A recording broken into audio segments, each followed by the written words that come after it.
Assalamu alaikum wa rahmatullah wa barakatuh. Je me présente, je m'appelle Abdallah.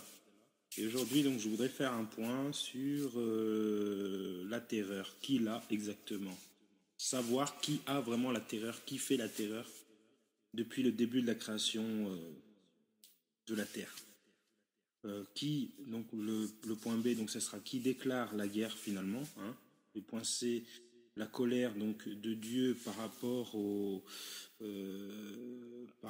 gens qui ont prétendu avoir tué Jésus, hein, alors que c'est une fausseté, c'est un blasphème et un faux témoignage. Et puis D, donc petit D, ce sera donc sur ces mouvements anti-islam qui ne tient en fait sur rien. Et pour finir, donc petit e, euh, mais qui est donc le modèle à suivre. Donc avant de commencer ce discours, je souhaite faire quelques invocations.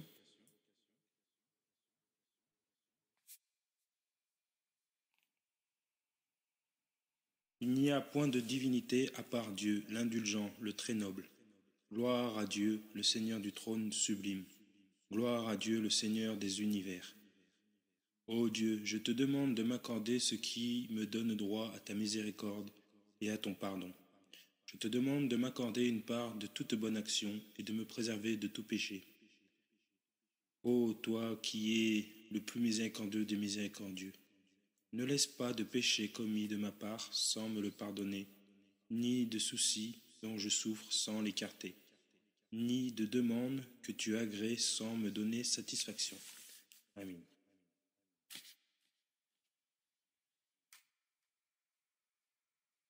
Gloire et louange à Dieu. Je témoigne qu'il n'y a point de divinité à part toi. J'implore ton pardon et me repens envers toi.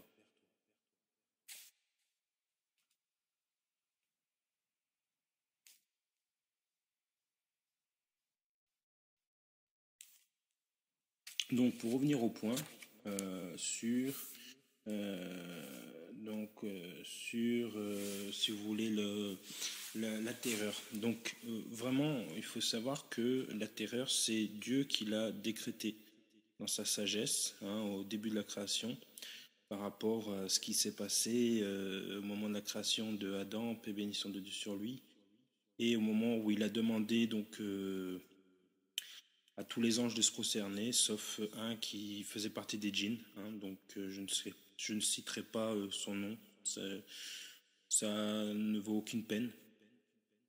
Donc voilà, donc en fait la terreur vient de là, mais Dieu a, si vous voulez, dans cette terreur-là, a dit ceux qui suivront le message jusqu'au bout seront en paix intérieure et extérieure. Donc on peut constater finalement que l'islam, les musulmans sont accusés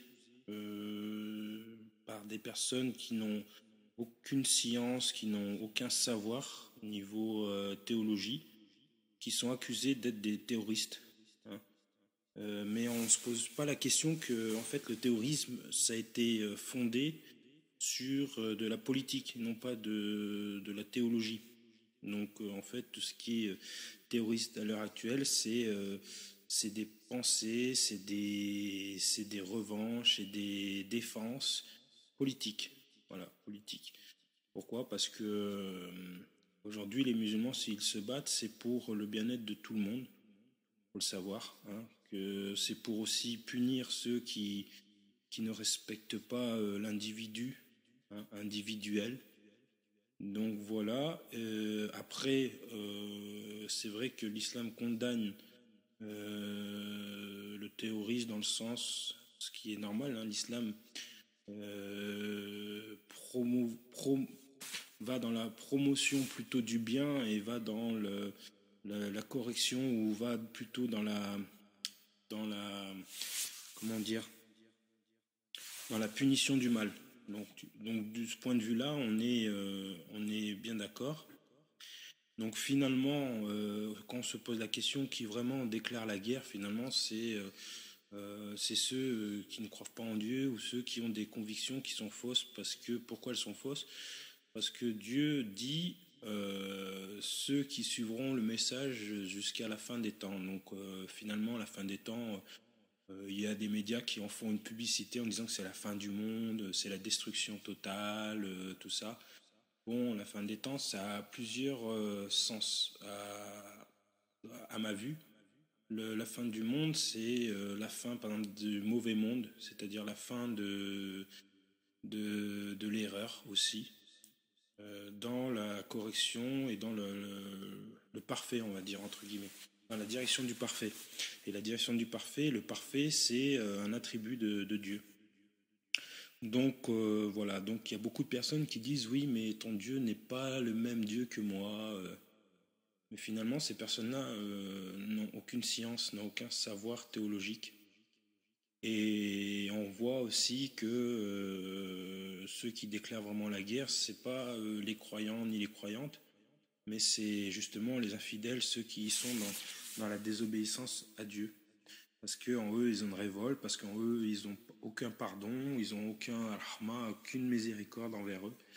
Donc, ils veulent la faire payer dans leur entourage. Ils se disent, si moi je suis dans le péché, si moi je suis dans la désobéissance, je veux que ceux qui sont autour de moi soient dans le péché et dans la désobéissance. Et non pas, de toute façon, ça c'est la nature même de l'homme. L'homme a toujours voulu que ses descendants, que ses voisins, que ces gens autour de lui soient comme lui. Mais c'est une chose qui n'est pas possible. Et justement, l'islam aide à unifier donc l'adoration à un Dieu unique, et aide à la fois à unir les hommes dans une seule pensée, dans une seule réflexion qui est mais notre Dieu est le même pour tous et notre Dieu aussi, donc votre Dieu est notre Dieu. Donc c'est ce qu'ils ont apporté en gros les messagers, les grands prophètes de l'histoire de la religion, on va dire.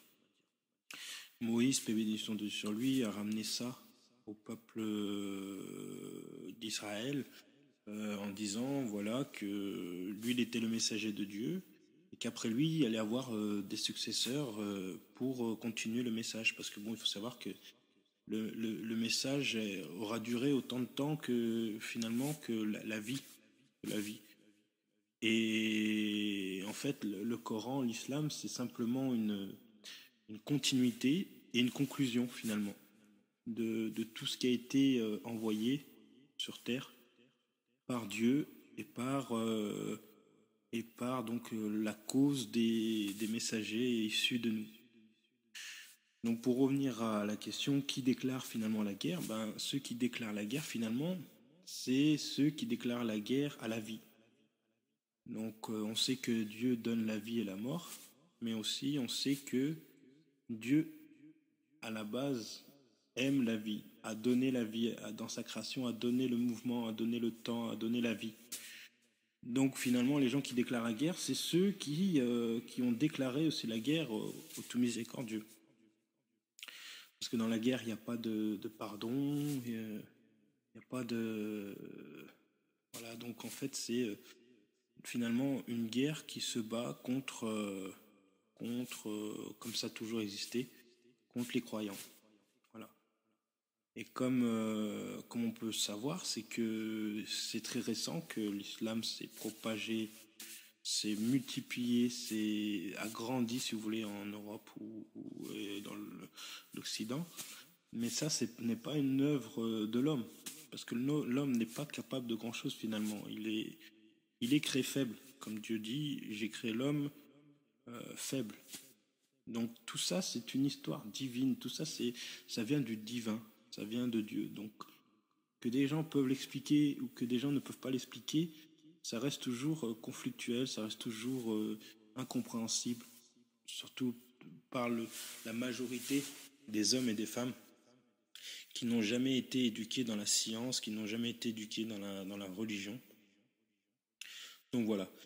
Donc finalement, qui déclare la guerre? Ceux qui déclarent la guerre, c'est pas ceux qui prient pour la paix, c'est pas ceux qui recherchent le salut et la paix, c'est les autres. Donc on sait de qui on parle. Voilà. Par rapport à l'islam et par rapport au peuple juif, il faut savoir une chose, c'est que les musulmans n'ont jamais eu de haine vis-à-vis des Juifs. Simplement, Dieu dit dans le Coran qu'ils ont amené une colère sur eux. Voilà, une colère. Donc les Juifs savent de quoi je parle. On prend l'exemple par exemple de Moïse, paix bénédiction de Dieu sur lui, qui est redescendu du mont Sinaï avec ses plaques gravées, avec justement les commandements inscrits dessus, qui les a donc jetés par terre en les cassant parce qu'il trouvait son peuple pas digne de recevoir le message en fait. Parce qu'ils se sont mis à adorer et puis tout ça. Donc c'est ce qu'on voit aujourd'hui actuellement, c'est que malheureusement, au lieu, si vous voulez, d'amener les gens vers Dieu, vers l'unique, vers le Créateur, vers le tout miséricordieux, on a amené les gens plus vers l'idolâtrie, c'est-à-dire le matérialisme. Donc déjà on voit avec Apple où ça a mené les gens, on voit avec les voitures, le matériel. Voilà, donc en fait on est toujours entre guillemets à l'histoire du veau d'or. Donc pourquoi la colère aussi? Parce que Dieu, donc il dit dans le Coran que il leur a envoyé plusieurs, comme c'était un peuple élu à la base, et c'est eux qui devaient recevoir donc les messages et les prophètes, les bénédictions de Dieu sur eux, pour les amener vers la vérité finalement qui est quoi? Qui est l'islam. Si vous voulez, ils ont fait beaucoup d'erreurs qui ont fâché Dieu.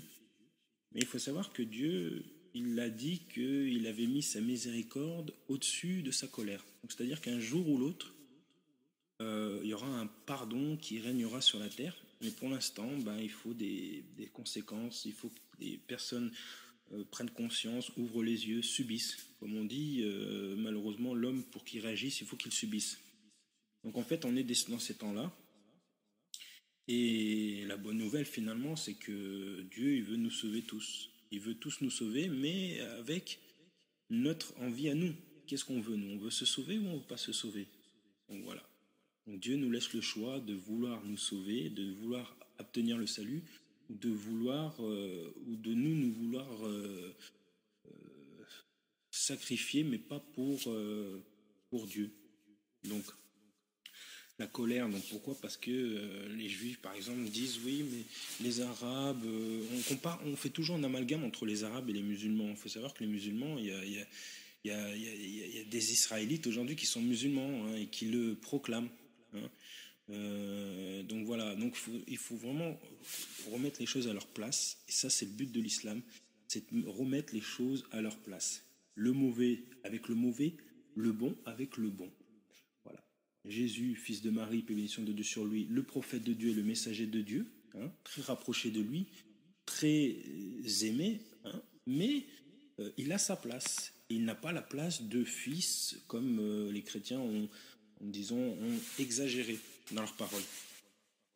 Donc voilà, donc aujourd'hui c'est pour expliquer que voilà.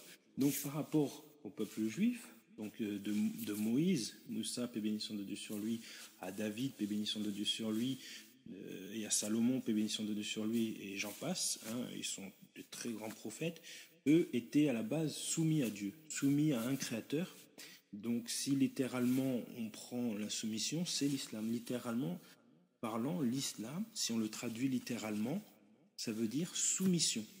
Voilà, donc ils étaient soumis, donc ils étaient, on peut considérer, musulmans. Voilà, musulman, c'est l'être soumis à un Dieu. Et l'islam, c'est une religion soumise à tout ce qui nous entoure, c'est-à-dire à tout ce que Dieu a créé pour notre bien. Donc pourquoi la colère? Parce qu'ils prétendent, les Juifs, qu'ils ont tué Jésus, fils de Marie, et Dieu vient pour conclure et pour finaliser donc son message dans le Coran, et il dit ils ne l'ont pas tué. Donc finalement, les chrétiens aujourd'hui peuvent être que heureux de savoir qu'ils ne l'ont pas tué, peuvent être heureux que finalement savoir qu'aujourd'hui il est vivant. Mais je ne comprends pas pourquoi ils veulent garder les yeux fermés. Donc comme on dit, Dieu guide qui il veut et il égare qui il veut aussi. Il y en a qui sont destinés pour le salut, puis il y en a d'autres qui sont destinés pour le grand regret. Donc c'est-à-dire le grand châtiment. Voilà. Donc on croit fermement, nous musulmans, au paradis et à l'enfer. C'est comme le bien et le mal. Une situation qu'on ressent un bien, une situation où on ressent un mal, euh, on est obligé de le croire puisqu'on le ressent. Voilà. Donc la spiritualité aussi, c'est beaucoup de ressenti intérieur. Donc, par exemple, je vais donner un exemple. Un jour, j'ai discuté avec un très grand rabbin en Angleterre qui m'a dit, que je lui ai demandé, donc je lui ai dit, que pensez-vous de Jésus? Il m'a regardé, il m'a dit, franchement, il n'existe pas. Pour nous, il n'existe pas. Nous, ça s'arrête à David, hein, David et Salomon. Mais pour le reste, c'est que du faux, c'est que du vent. Voilà ce que prétendent les Juifs, c'est que tout le reste qui vient après eux, après leur livre, la Torah, c'est tout du faux, du flux, du superflu, c'est pas vrai. Donc voilà. Donc finalement, pour que je revienne à la question, mais la colère, vient de qui finalement? Elle vient pas des musulmans, elle vient de Dieu, d'accord? Dieu, il dit dans le Coran, mais alors si vous voulez être unis par la paix, mettez-vous d'accord sur un point en disant que Mohammed, paix et bénédiction de Dieu sur lui, est le messager de Dieu et que Dieu il est unique. Il suffit de faire ça pour que, entre guillemets, on va dire aujourd'hui les Arabes, mais bon, les musulmans en général, puisque la branche, si vous voulez, généalogique des Arabes a commencé par Ismaël. Donc de là, ça a été un peuple ismaélite. Mais finalement, si on regarde bien, on est tous issus de la même famille puisqu'on arrive tous de Adam, les bénédictions de Dieu sur lui. Donc ça, vraiment, c'est très important de revenir à la base. C'est comme les grands chercheurs, les grands scientifiques, quand ils vont dans une recherche et qu'ils voient qu'ils n'aboutissent à rien, la plupart du temps, ce qu'ils vont faire, ils vont revenir à la base. Ils vont se reposer les questions initiales pour repartir, on va dire, sur une bonne voie. Donc l'islam qui est le droit chemin. Donc après, c'est vrai qu'à la télé, on voit beaucoup. Donc pour finir ça, c'est que vraiment, il faut qu'il y ait une réconciliation entre les juifs et entre les chrétiens avec Dieu finalement. Pas avec les musulmans, pas avec les hommes. Les hommes, à la rigueur, c'est très peu important. Ce qui est important, c'est Dieu. Parce que nous, si demain on est la lumière de Dieu, ce qui est important, c'est que chacun de nous fassions un mea culpa envers Dieu. Donc une demande de pardon sincère, d'une guidance. Parce que si chacun de nous, dans notre cœur, on dit mais Dieu, vraiment, guide-nous vers la vérité, finalement, peut-être qu'avec les années à venir, on serait guidé vers quoi et vers qui? Vers l'islam. Moi, si vous voulez, quand je suis rentré en islam, et je connais même des Algériens, des Marocains qui, pour moi, n'étaient pas musulmans, et du moment où ils ont shahid, du moment où ils ont témoigné, qu'ils ont fait le témoignage que Mohammed, paix et bénédiction de Dieu sur lui, est le messager de Dieu unique, ils sont rentrés dans l'islam. Vous voyez ce que je veux dire? Donc, on arrive à un but, en fait, on arrive à quelque chose qui n'est pas issu de l'homme. Moi, si vous voulez, quand je suis rentré dans l'islam, pour moi, ça a été des signes, des révélations intérieures, extérieures, qui m'ont amené à ouvrir le Coran, qui m'ont amené à lire, qui m'ont amené à apprendre, qui m'ont amené à être musulman aujourd'hui. Et j'en remercie le bon Dieu. Je remercie Allah. Alhamdulillah, vraiment louange à Dieu. Parce que ça, c'est la vraie vie. Sinon, je pense que j'aurais été étouffé, j'aurais été même considéré comme un martyr, mais de la vie que je menais. C'est-à-dire que beaucoup de gens pensent que le martyr, c'est juste la personne qui va se faire tuer au combat, alors que la vie elle-même déjà est un grand combat. Donc suivant comment on mène la vie, les pauvres, pour moi, et je pense aussi pour Dieu, sont des martyrs. Des gens qui meurent de faim, des gens qui vivent avec un minimum, que ce soit en Europe ou quoi que ce soit, pour moi, c'est des gens de martyrs de la société. Voilà, c'est des martyrs de la société. Donc voilà, pour finir, donc on va entamer deux derniers points. Donc ces points-là, on voit beaucoup qu'il y a des mouvements anti-islam, en fait finalement qui ne tiennent sur rien, parce que c'est des gens, on se dit mais ils ont la haine, ils font la guerre contre qui finalement? Contre des personnes qui sont différentes d'eux. Donc déjà là on voit un peu la mentalité de ces personnes-là. Hein.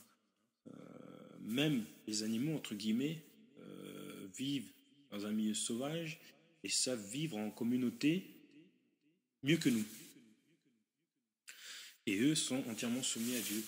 Pourquoi? Parce que Dieu les a créés d'une certaine manière, avec des fonctionnements, avec des choses que eux-mêmes n'auraient jamais pu apprendre, eux-mêmes n'auraient jamais pu s'initier, on va dire, entre guillemets. Donc qui est-ce qui les a initiés? Forcément, c'est Dieu.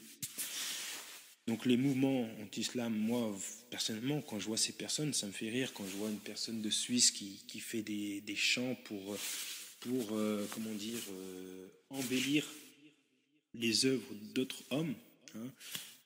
En tant que musulman, par exemple, et en ayant appris le Coran, alhamdoulilah, je remercie Dieu le Très-Haut, le miséricordieux. Finalement, on apprend que ces personnes-là suivent les pas du mal, les pas du diable, voilà, pour être clair. Alors, que Dieu m'en préserve et qui me guide dans son droit chemin. Mais finalement, voilà, ils embellissent les mauvais actes, les mauvaises œuvres aux hommes. Voilà. Donc je pense pas que Dieu veuille qu'on ait ces partages difficiles, puisqu'il nous a révélé successivement des livres et dans le Coran qui est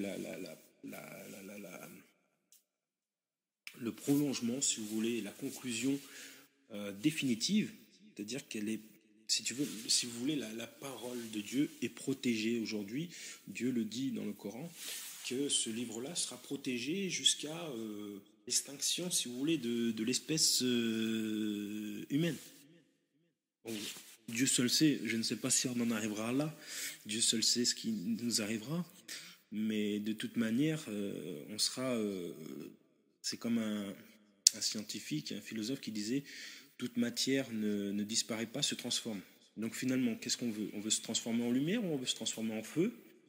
Dieu nous le dit dans le Coran, à vous de faire le choix, soit choisissez le chemin droit qui vous mènera au paradis, donc le chemin droit qui consiste à croire en Dieu, aux messagers, tous sans faire aucune distinction, au livre de Dieu, donc le Coran, et en même temps pas renier forcément les autres livres, mais si on est attaché au livre, le Coran, si vous voulez, on n'a pas besoin des autres, puisque c'est la conclusion. C'est comme un livre, vous le prenez, vous lisez l'extrait qui est derrière, et puis finalement, vous aurez tout lu. Mais en allant dans le livre, si vous voulez, vous allez savoir plus les détails. Donc nous, si vous voulez, Dieu, dans l'islam, ne remet pas en cause si on a envie de faire des recherches propres, personnelles, dans d'autres livres, comme la Torah, comme la Bible, qui est aussi la Torah, la Bible, ou le Coran. Bon, aujourd'hui, le Coran est accessible, parce que Dieu l'a décidé ainsi. Mais demain, si moi je veux lire la Torah, je pense qu'elle n'est pas aussi accessible. Donc pourquoi Dieu donnerait un livre à une particularité de personne et pourquoi il ne le donnerait pas à l'univers, voire au monde, hein? Puisque le but de Dieu, c'est quoi? C'est d'unir nos cœurs, voilà, et de nous pardonner. Donc, le mouvement anti-islam, vraiment, ça ne tient sur rien, finalement. Parce que si ils font des mouvements pour dire stop à la violence, stop aux agressions, stop au vol, stop tout ça, finalement, l'islam est d'accord avec ça. Donc ça ne rentre pas en contradiction. Mais si demain on bat contre l'islam, pour moi c'est comme s'ils se battraient finalement contre Dieu. Donc ils n'auront aucune victoire, ça c'est clair et net. L'islam, pourquoi aujourd'hui se propage à grands pas? Pourquoi? Parce que c'est un fait divin, comme je l'ai dit, c'est pas un fait d'homme. Un homme ne peut pas regrouper autant de personnes que l'islam a regroupé. C'est Dieu donc qui dit clairement dans le Coran que l'islam sera victorieuse. C'est une religion que Dieu a créée et que peut-être pas tout le monde adhérera, n'aura la chance d'adhérer, mais finalement, qu'on se batte ou qu'on se batte pas, on aura la victoire parce que Dieu l'a promis. Et quand Dieu promet une chose, donc que ce soit dans le livre Pentateuque, que ce soit dans le livre de la Bible ou le livre du Coran, Dieu, toujours ce qu'il a dit, si vous voulez, ça s'est réalisé. Donc ça, c'est une foi qu'il faut avoir fermement. Donc je disais, pour être croyant croyant musulman, c'est-à-dire croire en un Dieu unique, croire aux messagers sans distinction, aux prophètes, croire au jugement dernier, croire à la destinée, qu'elle soit bonne ou mauvaise, croire au paradis, à l'enfer. Hein. Donc voilà. Donc c'est ça. Donc pour finir sur ce point, les mouvements anti-islam, pour moi, c'est c'est un sujet qui n'en vaut même pas la peine, je veux dire, d'éterniser. Voilà, c'est-à-dire que c'est une mode, c'est un effet de mode peut-être pour ces gens-là. Quand je vois un prêtre sur YouTube qui se bat pour dire non, mais voilà, l'islam c'est pas notre Dieu, prophète Mohammed, paix et bénédiction de Dieu sur lui, c'est un arabe, point barre. Mais ce qui peut-être il ignore, c'est que le prophète Mohammed, paix et bénédiction de Dieu sur lui, a combattu contre son propre peuple qui était païen, qui était arabe, mais qui n'était pas musulman. Donc, je veux dire, il y a plein de controverses, il y a plein de choses que les personnes ont que ça à faire, de perdre leur temps, à vouloir égarer les gens comme eux, ils sont égarés. Et ils croient qu'ils font du bien, finalement, ils se font du mal à eux-mêmes et ils font du mal aux autres. Donc, il n'y a aucun, si vous voulez, il y a aucun gagne-pain là-dedans. Voilà, je veux dire, c'est c'est des ténèbres, c'est voilà, c'est vague sur vague, c'est profondeur en profondeur, quoi. Il y a pas d'issue favorable à tout ça, si vous voulez. Hein. Ok. Donc après, par rapport au point E que je voulais entamer, c'est finalement, si tout le monde se pose la question, il se dit, mais qui est le modèle à suivre? Eh bien, le modèle à suivre, c'est un simple livre. Voilà, c'est un simple livre que beaucoup de personnes ont du mal à l'ouvrir, que beaucoup de personnes ne l'ouvriront certainement peut-être jamais de leur vie. Voilà, donc c'est ce modèle-là qu'il faut suivre, puisque le guide, Dieu nous le dit clairement, c'est le Coran. Donc les personnes qui suivent pas ce modèle-là, bah, finalement leur vie serait été que manger, boire, dormir, accumuler des richesses, la course aux richesses jusqu'à qu'ils visitent sa tombe. Finalement, finalement, voilà, il n'y a aucun but spirituel, il n'y a aucune élévation, il n'y a aucune communication, conversation avec son Créateur, alors que son Créateur le voit, Dieu le voit, mais lui ne le voit pas. Et c'est là le grand test, on va dire, humain, le grand test, le plus grand test de l'homme, c'est que pour revenir à Dieu, bah, il faut suivre son chemin sans le voir. Voilà.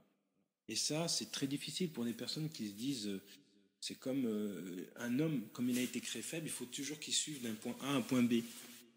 Comme l'histoire farfelue que l'homme a marché sur la Lune, bon, moi personnellement, finalement, j'y crois pas. Après, d'autres personnes ont le droit de croire. Hein. C'est comme les enfants qui croient au Père Noël et d'autres qui ne le croient pas. Ça, c'est un côté, on va dire, fantastique de l'homme, voilà, qui veut croire certaines choses, d'autres pas. Mais ça, c'est chacun son droit. Moi, personnellement, j'y crois pas. Mais il y a toujours, pour dire, il y a toujours un point A, un point B. C'est-à-dire que la personne, si on lui donne pas le point B, si on lui donne pas la direction, si on ne donne pas le point final, et ben finalement, il n'y va pas. Et ça, c'est l'instinct. Je veux dire, c'est même limite l'instinct animal.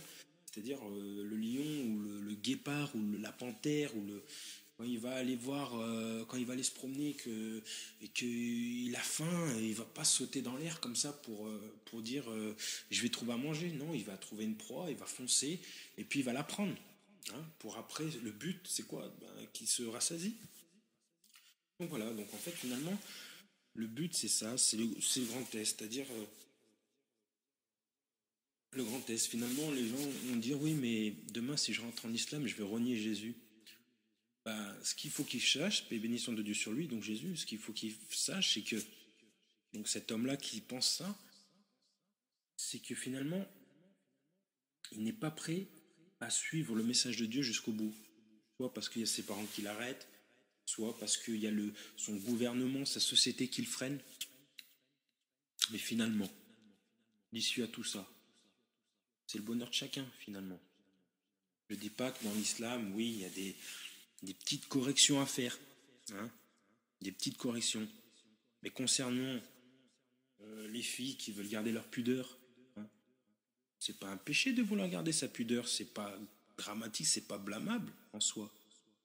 Si quelqu'un, on lui dit, mets-toi, habille-toi, hein, elle dit non, finalement ça me dérange pas d'être pas habillée. Bon, bah, c'est qu'elle est pas, elle a pas de pudeur, voilà. Mais une personne, si on lui dit, écoute, déshabille-toi, quelque part, c'est pas un viol, mais c'est limite. C'est-à-dire, on va la forcer à se dévêtir. C'est comme les jeunes filles, par exemple musulmanes, qui ne veulent pas aller à la piscine en cours de sport parce qu'il y a des hommes à côté, parce qu'il y a des garçons, des adolescents à côté, tout ça. Alors on va leur reprocher de ne pas participer à l'activité sportive de l'école, mais ce que les professeurs, par exemple, et pourtant, c'est des professeurs, des instituteurs, mais cela ne veut rien dire. Dans la science, cela ne veut rien dire. Ça ne veut pas dire que c'est des instituteurs ou des professeurs, que c'est des gens parfaits, des gens qui ont comment dire, la science infuse, hein, le grand savoir. Bon, bah, ces personnes-là ignorent que c'est parce que ces filles-là ont de la pudeur. Pas de la gêne, mais c'est de la pudeur. Je veux dire, on ne peut pas reprocher à quelqu'un ces choses-là. Donc, pour finir, donc, quel modèle à suivre, finalement? On suit qui? On suit les juifs, on suit les chrétiens, on suit les musulmans. Quel modèle à suivre? Dieu nous a fait ce cadeau, hein, c'est-à-dire que chaque miracle, l'homme ne peut pas l'expliquer, parce que c'est une chose divine, c'est une chose qui vient du divin. Dieu nous dit simplement, acceptez que je suis un Dieu unique et que Mahomet, Mohammed, paix et bénédiction de Dieu sur lui, soit le messager. Dieu savait dans sa science que pour beaucoup d'hommes, ça allait être facile et pour beaucoup d'autres hommes, peut-être ça allait être difficile. Parce qu'il est issu d'une tribu qui s'appelait Koraïch, qui est issu donc d'une tribu arabe. Mais quand j'entends des personnes, pour revenir au point D donc, du mouvement anti-islam, qui disent oui, mais c'est désaéré, ça remonte au 7e siècle. Mais ce qu'ils ne savent pas, c'est que finalement, eux, ce qu'ils suivent, c'est la loi des hommes. Et s'ils ne suivent pas la loi des hommes et qu'ils suivent une partie de la loi divine, ça a plus de 7 siècles en arrière. Ça a 3000 ans, ça a 2600 ans. Donc finalement, je ne sais pas s'ils s'écoutent eux-mêmes parler, s'ils réfléchissent après sur ce qu'ils disent, parce que vraiment, ils s'éloignent de la vérité, mais loin, quoi. Ils s'éloignent très loin de la lumière. Par miséricorde, Dieu, sur tout ce qu'il a créé sur terre, qui nous sert à nous, et qui nous les a soumis, ces objets, ces choses-là. Donc si on comprend la lumière derrière tout ça, on sait qu'il y a une grande sagesse, on sait qu'il y a un très grand mathématicien, une très grande sagesse. Et puis finalement, on arrive à évoluer. Il ne faut pas dire que l'islam, tout de suite, ça enlève la liberté des droits de l'homme, ça enlève la liberté de la femme, ça enlève la liberté de l'homme, ça enlève l'évolution vers la culture, vers l'art et tout ça. Non, tout ça, c'est faux. Voilà, ça, c'est faux. C'est des règles prédéfinies, certes. Dieu nous dit, si tu n'obéis pas à ces règles, je te punis. Tu les obéis à ces règles, je ne te punis pas. Donc finalement, c'est comme l'entretien qu'il y a, entre le père et le fils ou le père et la fille. Mon papa, il va lui dire, écoute, si tu fais ça, je vais te punir. Finalement, ça ne va pas l'empêcher de le faire. Voilà, vous voyez ce que je veux dire? Donc après, c'est vraiment nous, avec notre Créateur. Mais finalement, si des gens parlent de l'islam et qui n'ont jamais lu le Coran, comment on peut discuter?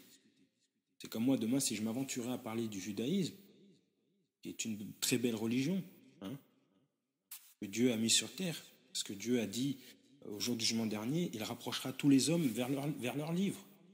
Et ils seront jugés par rapport à leur livre. Et ça, c'est une réalité qu'on le voit de nos propres yeux. Hein. C'est pas l'homme qui l'a inventé, ça. C'est pas possible.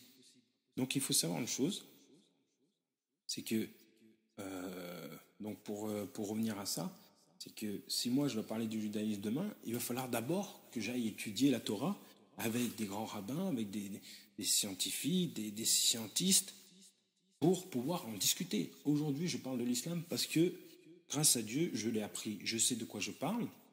Hein, et quand je vois qu'il y a beaucoup de médias, qu'il y a beaucoup de pubs, qu'il y a beaucoup de personnes qui font ça pour être en accord avec d'autres personnes qui sont déjà en désaccord. Donc finalement, non, il n'y a pas d'évolution, il n'y a pas de progrès. Donc voilà, pour finir ça, c'est quel modèle à suivre? Je pense que le modèle à suivre de chacun de nous, c'est le Coran. Chaque être humain qui a un cœur qui bat, hein, et qui a du sang rouge, Je pense que c'est le Coran. Après, les gens, ils veulent pas croire. Ils verront au jour du jugement dernier, parce que chacun de nous, on aura le rendez-vous attendu. Hein. Chacun de nous, on aura l'heure qui sonnera. Chacun de nous aura le temps où on devra quitter nos vêtements, notre lit, tout ce bas monde, si vous voulez, toutes ces choses qui est matérielles, toutes ces choses qu'on vit. Tôt ou tard, on devra le quitter. Donc, ce rendez-vous-là, cette seconde, cette millième de seconde, quand notre âme sera face au Créateur, Dieu nous jugera par rapport à nos indifférences, par rapport à nos indifférences. Lui, Dieu, dans sa sagesse, il a créé la différence pour qu'on échange, pour qu'on évolue, pour qu'on apprécie, pour qu'on cherche les richesses qui ne sont pas que forcément dans le matérialisme, dans l'argent, dans l'or, mais dans les diamants ou dans les pierres précieuses. Les richesses sont dans l'homme aussi. Il y a beaucoup, dans un homme, dans un individu, il y a beaucoup de richesses. Donc voilà, personne n'est parfait. Et je pense qu'en vouloir à l'islam et aux musulmans et aux musulmanes, c'est quelque chose de grave. Donc moi je pense qu'il faut cesser parce que on a le droit, chacun de nous, de vivre en paix sur cette terre que Dieu a créée. Parce qu'à la base, cette terre-là, elle ne nous appartient même pas. Hein. Le corps avec quoi on court, avec quoi on bouge, il ne nous appartient même pas non plus. Hein, c'est vraiment une location d'un temps bien fixe, d'un terme bien fixe. Donc il faut arrêter en fait. En gros, il faut arrêter. Il faut admettre la vérité ou pas l'admettre. Et dans ces cas-là, il ne faut pas ennuyer, il ne faut pas embrigader, il ne faut pas chercher à nuire à l'autre. Je veux dire, ça c'est grave. Comme je vois aussi dans la communauté musulmane, malheureusement, quand je vois des Turcs avec des Algériens, des Marocains et tout, il y a beaucoup de jalousie qui règne, alors que l'islam l'interdit. Donc je vous dis concrètement, vous, hommes et femmes, apprenez ce que Dieu aime. Voilà. N'apprenez pas ce que vous aimez, ce que les autres aiment, mais apprenez ce que Dieu aime. Et déjà, on aura vraiment un grand pas vers le progrès, un grand pas vers le modernisme et un grand pas vers l'évolution de l'homme. Donc pour finir, je vous remercie de m'avoir écouté. Il y aura sans doute d'autres vidéos. Hein, je ne pourrais pas vous dire quand, Dieu seul le sait. Donc pour finir, gloire et louange à Dieu. Je témoigne qu'il n'y a de divinité à part toi, qu'il n'y a point de divinité à part toi, Allah, Dieu. J'implore ton pardon et me repens vers toi. Amin. Gloire et louange à Dieu, l'unique. Je témoigne qu'il n'y a point de divinité à part toi, et j'implore ton pardon et me repens vers toi. Amin. Ô Dieu, tu es mon Seigneur, il n'y a point de divinité à part toi. Je m'en remets à toi, c'est toi le Seigneur du trône sublime.